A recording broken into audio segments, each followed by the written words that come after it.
अक्सर मैंने फ्रीलांसर्स के मुंह से एक बात सुनी है कि हमें क्लाइंट ने अपने पेज का एक्सेस दिया और कुछ अरसे के बाद क्लाइंट के साथ हमारी लड़ाई हो गई। जब मैंने उसको बड़ा डीपली ऑब्जर्व किया कि ये क्यों हो रहा है तो मुझे पता ये लगा कि कुछ ऐसी अनएथिकल एक्टिविटीज़ हैं कि जब आप फ्रीलांसिंग की जॉब कर रहे हैं और वो आप अपने जहन में नहीं रखते। तो दोस्तों, इस सेशन के अंदर मैं आपको बताऊंगा कि जब आपको क्लाइंट अपने पेज का एक्सेस देता है तो कौन सी ऐसी चीज़ें कि जिसका आपने ख़ास ख्याल रखना है। एक बहुत लंबी लिस्ट है, लेकिन हम टोटल 5 चीज़ों के ऊपर फोकस करेंगे आज। सबसे पहला पॉइंट और सबसे इंपॉर्टेंट पॉइंट है कि आपके पास क्लियर ऑब्जेक्टिव होने चाहिए कि आपको क्लाइंट के पेज का एक्सेस चाहिए क्यों। अगर आपने उसके ऊपर एडवर्टाइजमेंट करनी है तो आप क्लाइंट से सिर्फ एडवर्टाइजिंग राइट्स मांगे, एडमिन राइट्स मांगने की जरूरत नहीं। एक क्लाइंट का पेज उसका एक घर होता है और उसकी एक अपनी सेंटिटी होती है, यानी कि प्राइवेसी होती है, और उस प्राइवेसी को जहन के अंदर रखें। जब आपके पास ऑब्जेक्टिव क्लियर होंगे तो आपके टारगेट्स भी क्लियर होंगे। वो टारगेट्स आप अपने क्लाइंट को बताइए और उनसे पूछिए कि क्या ये टारगेट्स वही हैं कि जो उनके जहन में भी हैं। जब ये सब चीज़ें क्लियर हो जाएं तो उसका एक डॉक्यूमेंट बना के क्लाइंट के साथ शेयर करें। इससे आगे अगर हम दोस्तों चलें तो एक बड़ा इंपॉर्टेंट पॉइंट है, वो है अप्रूव्ड कंटेंट का, जो अक्सर हम में से कई फ्रीलांसर भूल जाते हैं या उसको प्रैक्टिस नहीं करते। अप्रूव्ड कंटेंट से मुराद ये है कि जो भी कंटेंट आपने उस फेसबुक पेज पे पब्लिश करना है वो सबसे पहले क्लाइंट से अप्रूव करवाएं।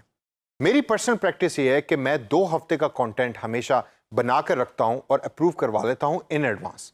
उसका फायदा ये है कि 2 हफ्ते पहले अगर आपने एक काम कर लिया है और उसको अप्रूव करवा लिया है तो सिर्फ जो लास्ट चीज रह जाती है वो रह जाती है पोस्टिंग। तो क्लाइंट भी इससे खुश रहेगा, आप भी इससे खुश रहेंगे और आपकी सेफ्टी भी इसमें बहुत ज्यादा होगी, क्योंकि क्लाइंट ने चूंकि उस चीज को अप्रूव किया है तो वो जानता है कि उसके फेसबुक पेज पे क्या चीज पोस्ट होने जा रही है। इस प्रैक्टिस को आपने एक रेगुलर प्रैक्टिस बनाना है। अगर आप इसको रेगुलरली नहीं करेंगे और अपनी मर्जी से चीज़ों को पोस्ट करेंगे तो क्लाइंट कभी भी इससे खुश नहीं होगा। तीसरा पॉइंट आता है कन्वर्सेशन स्टाइल्स का। हर ब्रांड अपने कस्टमर्स के साथ डिफरेंट तरीके से डिस्कस करता है चीज़ों को और डिफरेंट तरीके से इंटरेक्ट करता है। आप क्लाइंट से पूछिए कि अपने कस्टमर्स के साथ वो किस तरीके से इंटरेक्ट करना चाहते हैं।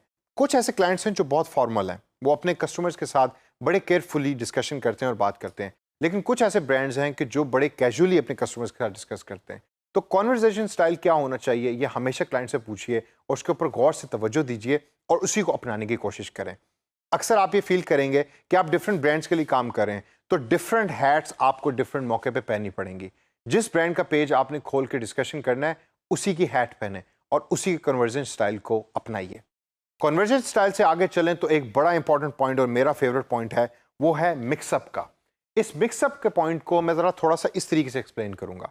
आपके पास डिफरेंट ब्रांड्स हैं और काम का बहुत ज़्यादा प्रेशर है और आप थक गए हैं, रात के 12 बज रहे हैं, तो आपको अब ये भूल गया है कि किस पेज के ऊपर आपने क्या ऐड पोस्ट करनी थी या किस पेज के ऊपर आपने क्या कंटेंट पोस्ट करना था, और आपने गलती से कपड़े बनाने वाली कंपनी की पेज के ऊपर कैमरा बनाने वाली कंपनी की ऐड को पोस्ट कर दिया।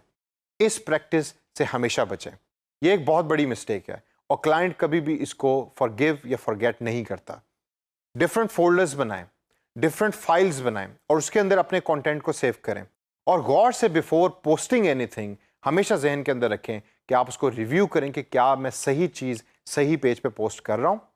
अक्सर आप ये सोचेंगे कि जी मैंने चलो पोस्ट कर भी दिया तो मैं उसको डिलीट कर दूंगा, क्लाइंट को ये पता नहीं लगेगा। नहीं, क्लाइंट हमेशा अपने पेज को बड़े केयरफुली ऑब्जर्व भी कर रहा होता है और उसकी हिस्ट्री को रिव्यू भी कर रहा होता है। तो इस मिस्टेक से बचिए और हमेशा अपने पास प्रॉपर रिकॉर्ड रखिए। और last but not the least दोस्तों, जो पॉइंट है वो है हिस्ट्री को रिव्यू करने का। पर्सनली जब भी आप किसी क्लाइंट के पेज का एक्सेस लेते हैं तो हमेशा देखेंगे हिस्ट्री के अंदर पहले किस किस्म की एक्टिविटीज़ हो चुकी हैं। उससे आपको क्लाइंट के बारे में भी पता लगेगा और उनकी मार्केटिंग कैंपेन्स के बारे में भी पता लगेगा।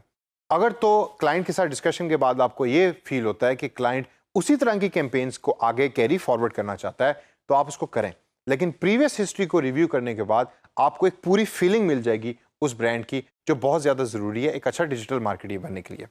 तो दोस्तों, इस सेशन के अंदर हमने बात की कि एक क्लाइंट के पेज को जब आप मैनेज कर रहे हैं तो उसमें क्या क्या चीज़ें ऐसी हैं जो बड़ा केयरफुली आपने मैनेज करके चलनी है। अगर आप इन चीज़ों के ऊपर तवज्जो देंगे तो आप एक बड़े सक्सेसफुल फ्रीलांसिंग दुनिया के अंदर डिजिटल मार्केटर बन जाएंगे।